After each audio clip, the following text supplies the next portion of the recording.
Another day, another workout. Welcome to a day with Paring Kim. For today's video, ang kasama ko ngayon ay ang aking anak na si Gab. Day 3. Ngayon, yung day 3 natin, workout lang. Hindi ako ganong magbubuhat. Ayan. Kasi medyo masakit na yung katawan ko. Ano lang, pang balance lang.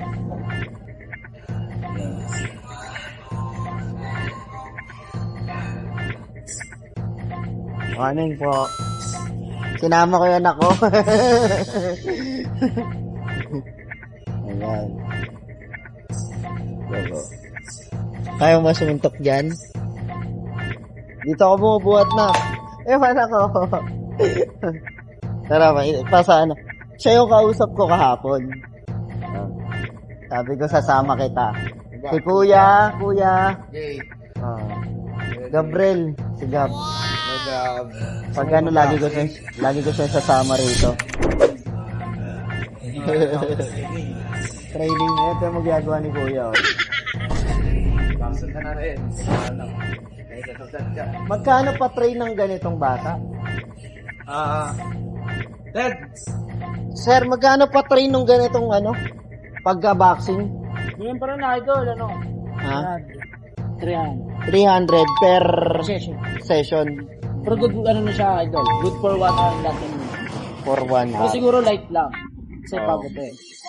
Meron din last time, 6 or 7 na tayo. Inaano na. Good morning. At dito nga nagkwentuhan na si Jay at si Gab. Habang ako, umpisaan ko na rin mag-workout. Para sa warm-up ko, gumawa muna ako ng 12 sit-up. Tinuruan na rin si Gab ng hook punch at tamang footwork.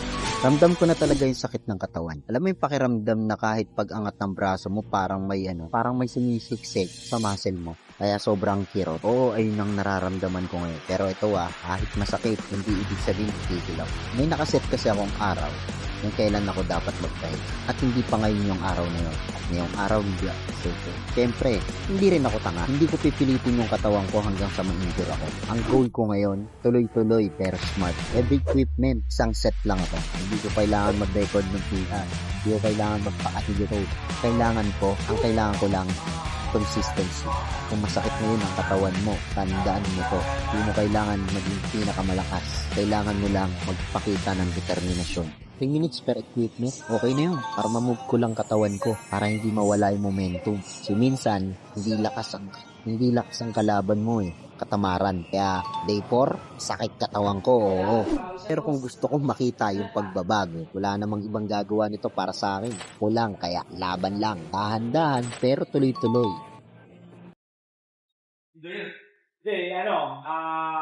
50% ng weight para may right ako, 100 pa. 100, Paul. 50 Yeah. Mas mabilis yung kanina, mas mabilis.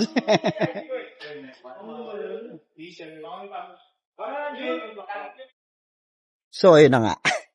Natapos na namin ng day 3. Medyo, slight buhat lang, workout lang.